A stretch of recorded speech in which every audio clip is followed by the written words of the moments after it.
My mom passed away when I was 10 years old, so it's a very long time ago. We still hold her dearly. The biggest thing that impacted me was how safe it is. I've never seen anything like this, not even in America. Like, I even leave my laptop at the coffee shop and I can go eat lunch for an hour, come back and my laptop is right there. I go outside and everybody's like the people in this, like the owners of this building, like they always like make me feel like very nice. They make me feel at home. My name is Santiago and I live for $2,000 a month here in Da Nang, Vietnam. I'm gonna talk to ChatGPT.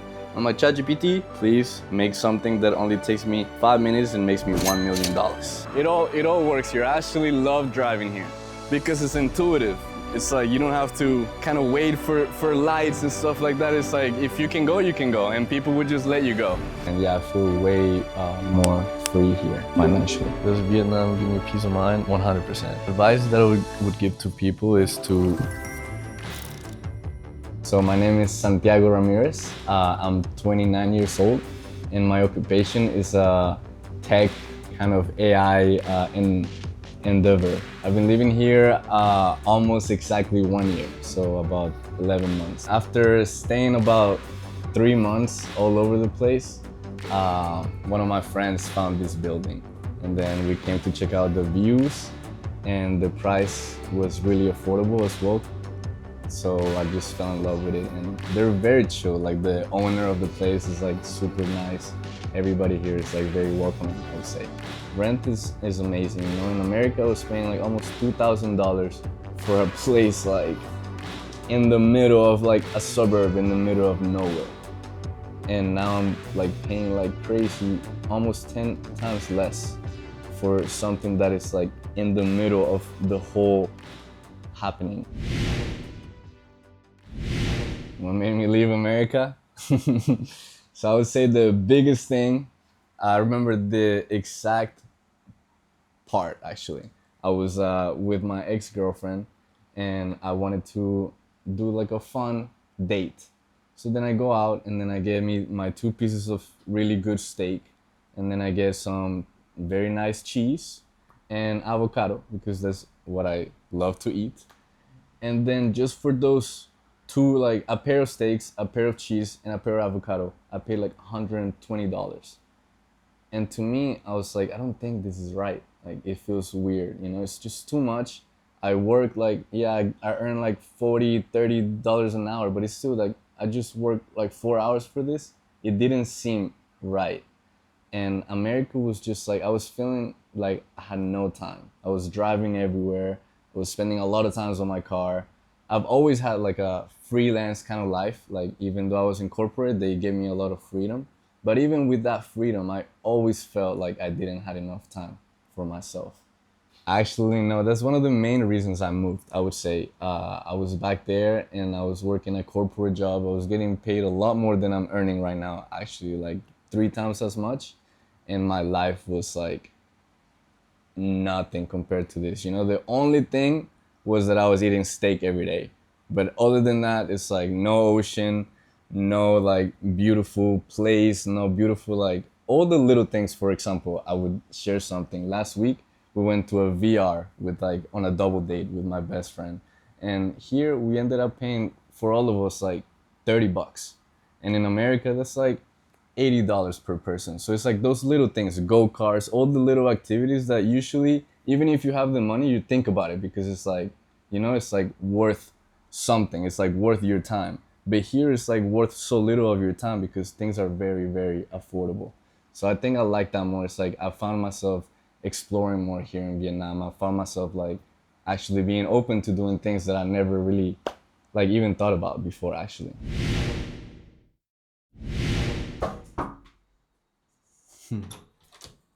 Hello, my name is Santiago Ramirez and this is my spot. So check it out. This is my little kitchen where all the magic happens. I be chefing up some eggs here in the morning, and then after I eat them, of course, I got my restroom, which is a little messy. They haven't cleaned my place in about a week, but have all my Korean skincare, all that stuff that my Vietnamese girlfriend be showing me. I'm open to everything. This is my nice little bed. I change this for some red light therapy so that I can have it at night without bothering my sleep. And then I got my 20-foot long, actually just 5-foot long HDMI so that I can talk to my AI everywhere I go in the place. This is where all the magic happens, and I kind of create and I work. And then I also just kind of have like little lights where I just put it against the walls. Just I like lightning. Also, it's a little desk which I never use, to be honest. Look at myself in this little mirror sometimes. And this is my favorite part of the place, I would say. This amazing view. The sunrise comes out in the morning right here, and it's crazy. I've seen anywhere from like a full rainbow to like just crazy like clouds coming at you. It's like I'm very grateful to wake up. It's like I'm eager to wake up. Also, I have my little threaded tree, which I threaded myself. It's just like trying to make something out of it. And then this is one of my favorite parts, I would say. This is like I just bought a hose, and then I come here and I put it like this, and it's cold water for me to shower, and it's amazing. I shower in the mornings with this view, and it's just like sets my entire mood of the day, so it's really nice. And yeah, that's pretty much it.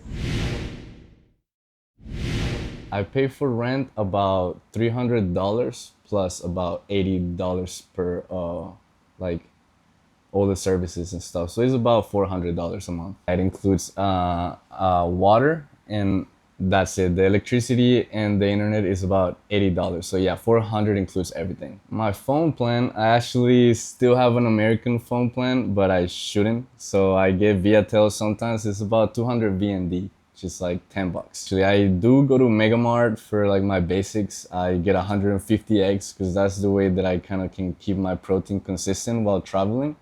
And I spend about $800 on food a month, including groceries. It's about 400 on groceries, 400 on going out to eat. So I eat about 8 to 10 eggs every day. I definitely don't eat my eggs raw, but I do kind of leave them. I just kind of explore with it because you get tired of the same consistency all the time. So I'd be just like putting little flicks of flavor sometimes.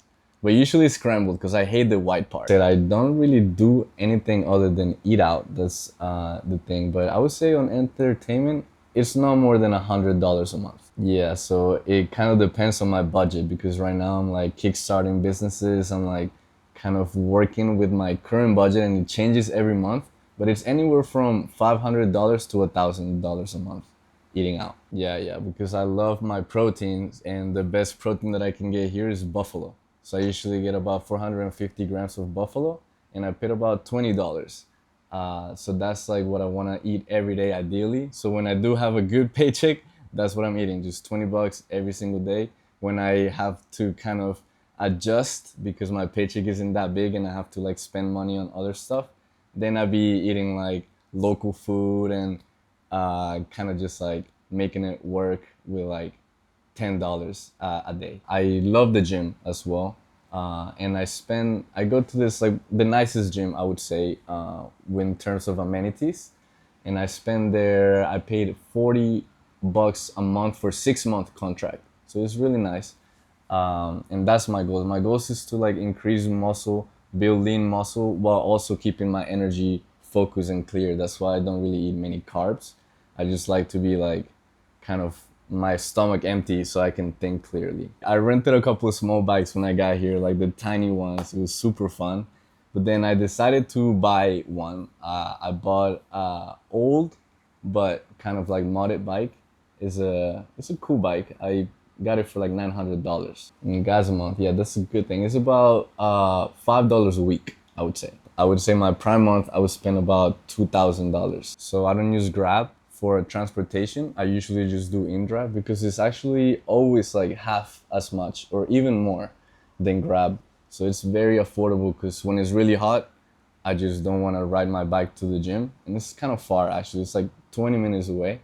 So I would just like get an InDrive there and back. It's nice. And other apps, I would say I use Local Pay for a little bit.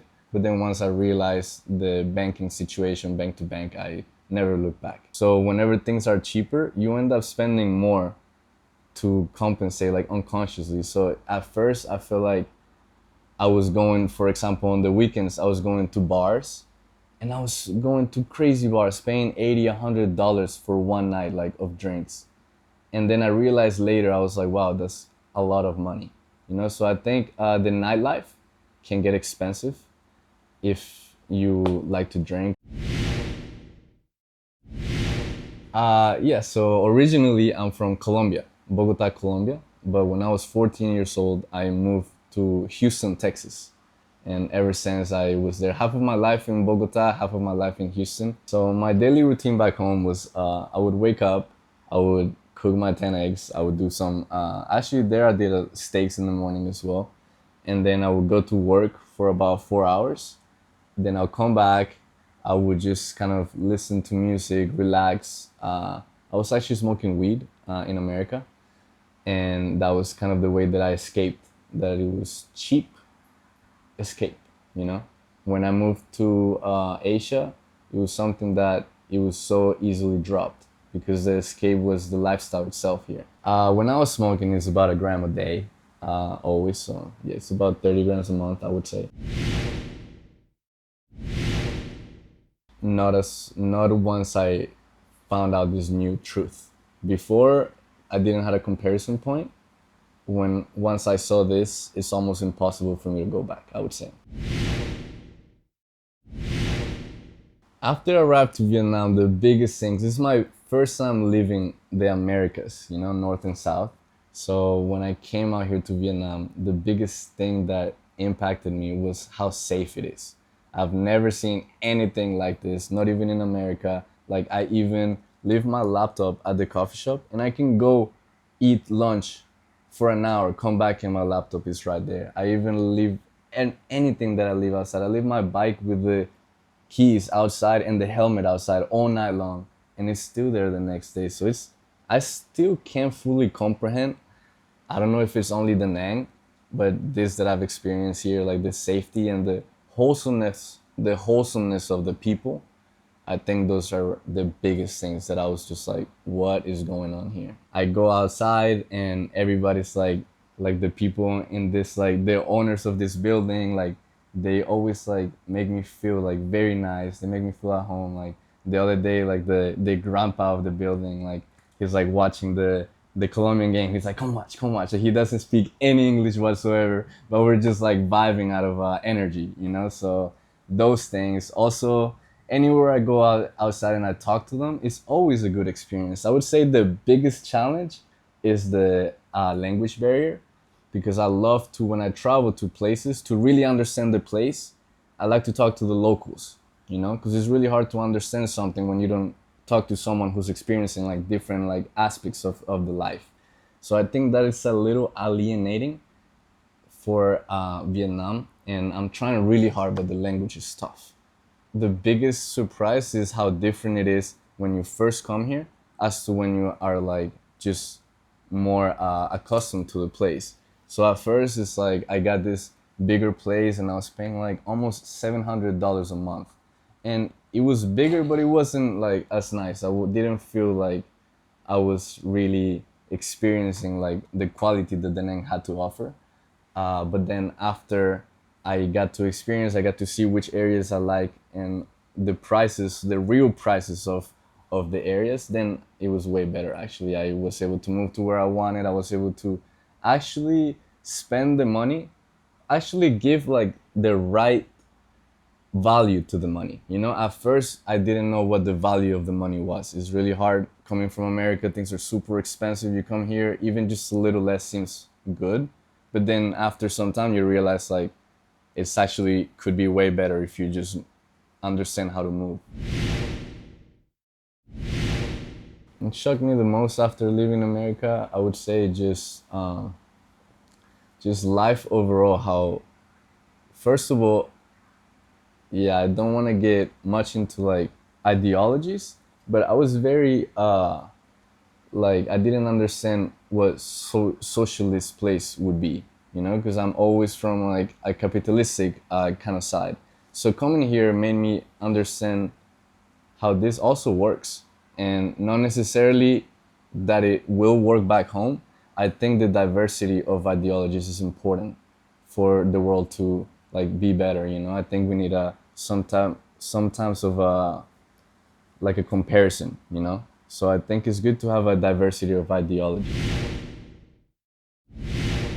I try to wake up around like from 5 to 6 a.m., take an outdoor shower, and then I go straight to the coffee shop.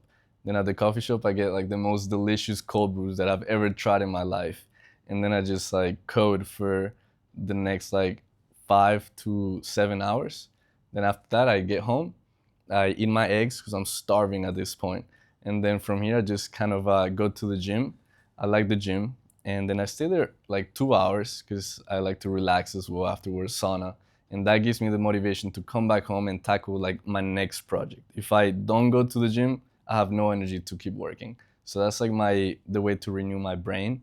After I work at night, I usually go for a walk with my friend. Like we walk to the beach, do some alchinha at the beach, and then we just call it. Actually, I don't really party, to be honest. I haven't partied. I don't think. Well, yeah, I think one day in the past year I've partied, to be honest. Yeah, 100%.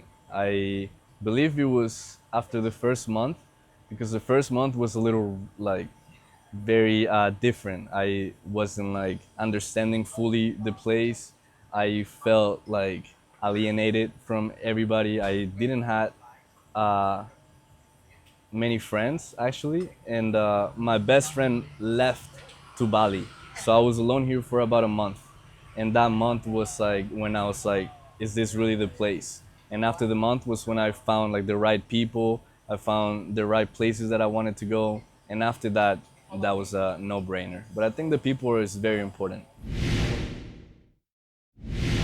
Moving abroad for sure made me more productive. Just eliminating all the things that I thought were distractions, then coming here and realizing that the distractions were really within myself and having to tackle those because there was no other option. I think that's that's what it was. 100%. I don't know if it's fair. I think about it all the time. I'm like, I come from a capitalistic place living in a socialist. It's almost like the dream in a way. But I do think it's easier, to be honest. What emotionally stopped working for me, I would say a lot of my friendships actually. You know, I realized that I had a lot of filler friendships. When I moved out here, I just kind of understood the value of the real ones, and I kind of like got that close down. And yeah, I think the distance kind of allows you to really think about relationships. So being far, it's like a really nice way to kind of have a high perspective, a high view into what your life used to be, and you see it more clearly. Right now, I'm way more reserved. I only talk to a handful of people back home. It's I really value my time, and I don't have time to be wasting it here. Actually, 100%. They know me. They know my soul. Of course, my dad cried, but he was so happy about it at the same time. And he did tell me, he's like, I don't think you're ever gonna come back to America to live this life again. And he was true. He's a very wise. And after I came here, I told him, you're right. And now he's actually coming here to experience this because I just keep talking about it. He's gonna be here in August. He's gonna stay 3 months with me, so he's gonna be very excited. My mom passed away when I was like 10 years old, so it's a very long time ago. We still hold her dearly. She's like the essence, I think, of my personality, and my dad is the essence of my character. So I'm just very excited and happy about how life turned out. And yeah, she's not with us physically, but yeah. 100%. I had a lot of fears, I think, because it's like an unknown place. I actually didn't had no idea about the name when I left the States. I heard about Bali, but I didn't know if it was the right place for me. I stayed 2 months in Bali. I liked it. When I came to Da Nang, this is like everything actually, because the infrastructure is amazing. Like I think the people, I love Vietnamese actually. Like they're serious. They're not gonna come out here and smile, greet you super happily, but they're true, you know? Like they're there if you need them. And I really like that. I really like that way of life. I think before I was met with a lot of smiles and stuff, but when you actually need something, it's different. So here's the opposite, you know? They don't give you like a super friendly smile sometimes, but they're there and they're like, they're willing to help if they just like just for the sake of it. They're like good people. I found out like so far I think the Vietnamese people are the most wholesome people I've ever met, to be honest. When I left, I was searching for a place where I could do my start businesses and not being completely consumed by making money. So Vietnam was the best decision because I come here now I can earn money that satisfy the lifestyle that I never had in America, and it's way less of the money that I needed. So now the money that I'm saving, I'm able to put it all into the businesses that I'm starting. So I think that is the main thing, is being able to kickstart my business without having to get into like a little box in America and then just like grind 24/7, because that's really hard for me actually. I'm a very free soul and I've never been those people that study, for example, all night. You know, I'm always just kind of going with the flow and just kind of smoothly winging it, I would say. So that's what I didn't like. It's like I love working for myself, growing. I want to create my own business, but I don't want to just be a slave to the system. So I think that was the biggest thing, just work-life balance, but not just work, but also like businesses, you know, like creating something of value. So right now we're kickstarting two businesses, and it's like taking all of our money. So we're actually super into AI right now. We're offering like a lot of POD, like print on demand books, and we're just kind of like honing on lead generation and just like the front facing ads and creative, so we can get like flow without needing any stock. You know, we're just utilizing all this new AI so that we can go into e-commerce without all the friction. I am a developer. I was a developer before. I used to code and I hated coding, to be honest. So as soon as AI came out, I ended up loving coding, and I started loving the dynamic that it is to speak to the AI and build something as opposed to having it to do yourself. I think I like more of like the managerial set. So I'm working right now with my friend, the Moroccan guy, working on the personal books that are like cater for your children. And we're going worldwide. It's like very interesting because now it's not only about the quality of the product, but it's a lot about the way that you are selling it and the way that you are planning on distributing. So now I think the flow is not so much in like product creation, but it's like about product distribution. And I think that has been like very insightful on this journey. Do I think AI and remote jobs will change the way people think about living abroad? 100%. It's already changing, but I believe a lot of people are in denial. They want to feel like they're being left out when technology has been doing this forever. So I think just have to feel like it's something exciting for us to master and adapt, as opposed to something that's gonna take us away from being productive. You know, like seeing it as a tool as opposed to something that is intrusive. Do I think the Nang is a good base for someone building digital projects? I believe it's one of the best places to be. At least for me, I wouldn't move anywhere. I already plan on staying here for the next year at least, and I'm not leaving here until I have built something meaningful. I think that's a good question. I think the biggest misconception is not even a misconception. It's like lack of like curiosity, because they don't really like go deep into what it could be, and then they're just so deep into their lives that they're not even like open to like seeing what life could be in other places. And for example, when I moved out here, it was crazy how I was getting some like interesting comments. For example, I tell my friend like, "Yo, I gotta get a Grab," and he sees me put like one of those helmets, and he's like, man, you guys just share helmets out there. Like, what about lice? And I was like, whoa, I never thought about that actually. Like, what? Like, that's crazy. And just little things like that. Like, they have a lot of frictions. They're like, no, like, what is in Vietnam? Like, what is out there? And I just think I'm not even answering these questions anymore. Actually, I think if you don't have the courage to come see it for yourself, you will never understand it. I think Americans just think that this is like like we said before, like a communist place, and there's a lot of bad propaganda with communism. So even me, for example, in my experience before I came here, I'm like, wow, like socialism is the worst. Like I'm thinking like it's just not good. It's not gonna be good anywhere. I'm coming out here kind of like just carefully looking at how things are moving. And then I realized like no, it works perfectly for them. You know, I'm not saying it's gonna work back home perfectly. Like I said, there's different ideologies, but I think each place has its own ideology, and I think socialism is working really nice here. The hard truth about relocating, it's that it's not always easy. You know, sometimes you find yourself lonely. Sometimes you don't really find an escape because things are so different. Sometimes you can go to the bar and just like talk to someone because maybe they're very different from you. They don't even speak English.